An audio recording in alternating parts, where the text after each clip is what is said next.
The shirt detail page has access to the main products array from an include file, and it has the product ID of a particular shirt from a get variable.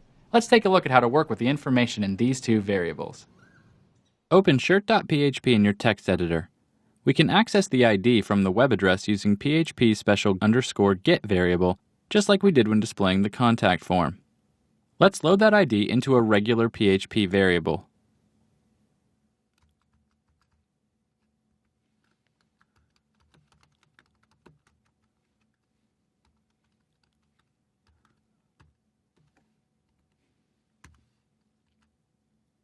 Next, let's load a copy of the shirt we need into a working variable called product.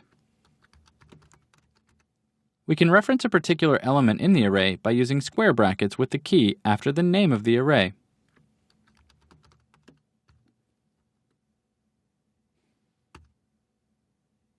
Instead of specifying a specific number, we can use the product ID variable for the key.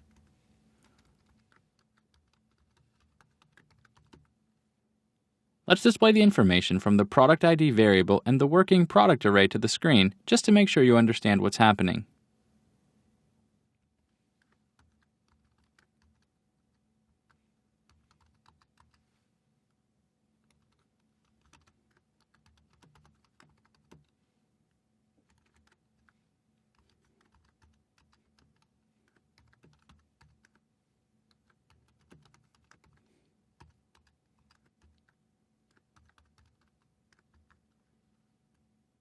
When I refresh this page, the ID in the web address is 102. This gets loaded into the product ID variable, and the corresponding shirt gets loaded into the working product array. If I go back and instead click on the blue shirt, the ID in the web address is 103. The product ID variable and the working product array change accordingly. This one file can now be used to display the shirt details for all 8 shirts. We don't need 8 separate pages. We can set the shirt ID in the web address, and the same code can then be used for every shirt. Let's now add all the HTML and PHP code we'll need to display the details for the specified shirt. Let's first remove all this testing code that displays the variables on the screen. Just like all the other pages, we'll need to set the page title and section variables. We'll set the section variable so that the shirts link in the navigation is underlined.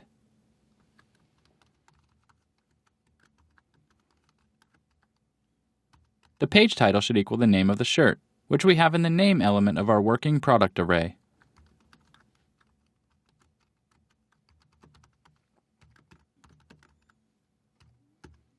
We can now include the header.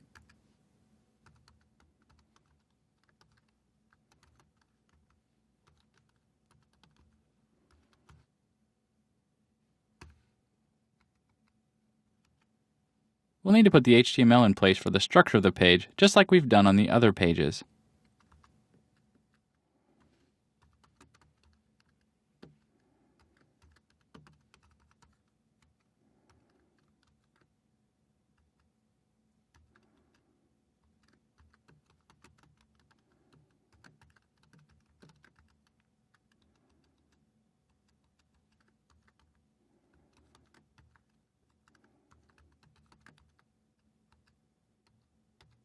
At the end of the file, we'll include the footer.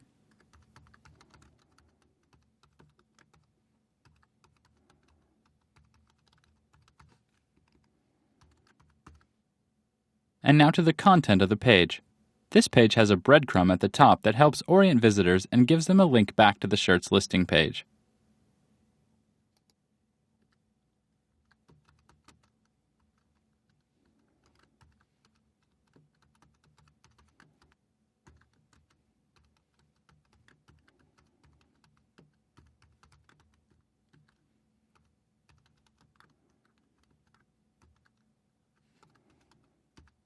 After the link, we'll include the title of the shirt.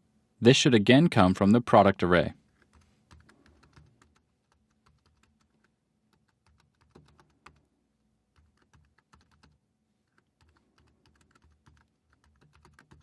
Let me show you how this will look in the browser. You can see the name of the shirt displayed here. After the breadcrumb, there's a div for the picture which will get displayed on the left of the page.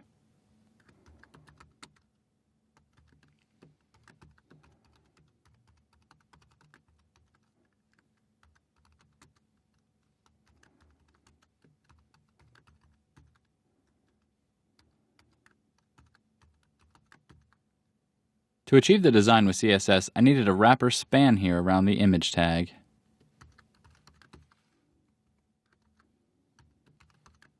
The source of the image and the alternate text both come from the array, just like they did on the shirt's listing page.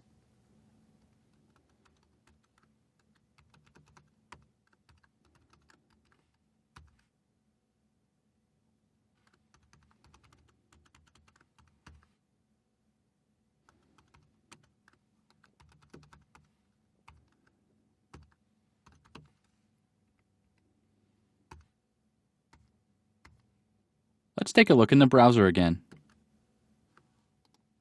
The page is really coming together. I'll go back to the shirt's listing page and click on a different shirt now. Notice how the content of the page changes from the blue shirt to the green shirt. Next, we need a div for the details that will display on the right.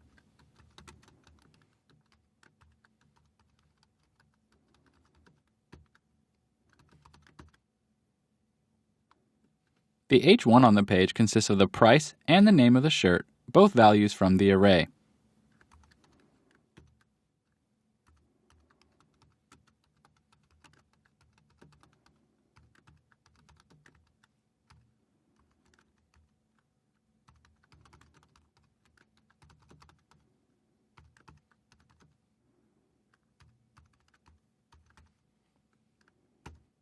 The price has a different text size and color, so I'm adding a span around it that my CSS targets.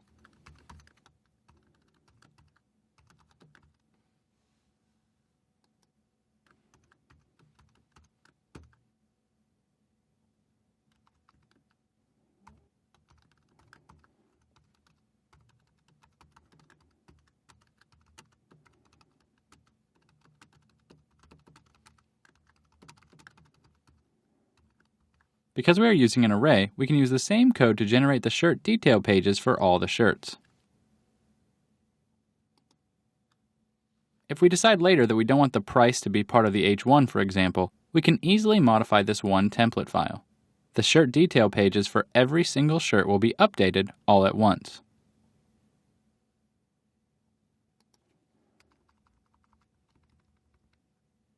Next, we'll need the HTML for the form that we got from PayPal.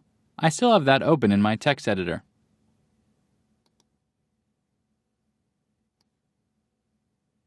Let's bring that code over to shirt.php.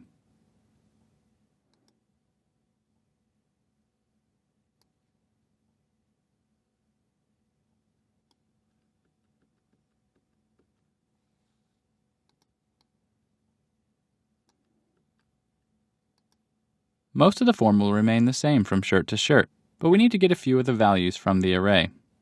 The PayPal ID is different from shirt to shirt.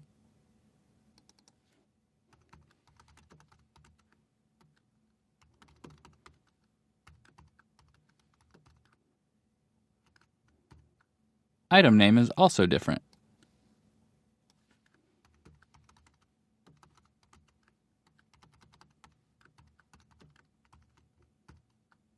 Let's see, I think that's it.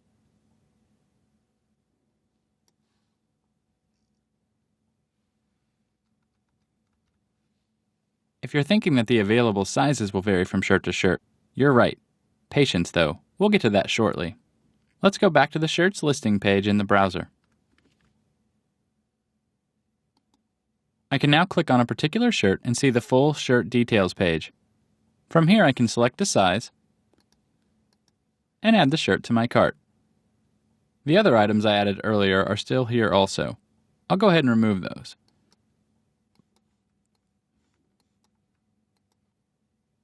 Let me add a zip code here so we can see the shipping charges. We have one shirt, and the shipping charge for one shirt is $5. Let's continue shopping. I'll come back to the shirt's listing page and click on the blue shirt. I'll add that one to my cart also. Notice how the shipping charge is now 0, which matches the shipping rates we set up in PayPal. Orders with 2 or more shirts get free shipping. We now have our shirt detail template file using the form code from PayPal. Visitors to our site can now add our shirts to their shopping cart. That was no small feat. Well done. We still have a couple of things to do to finish this page, But let's take a break first for a cold, refreshing glass of water. And a code challenge.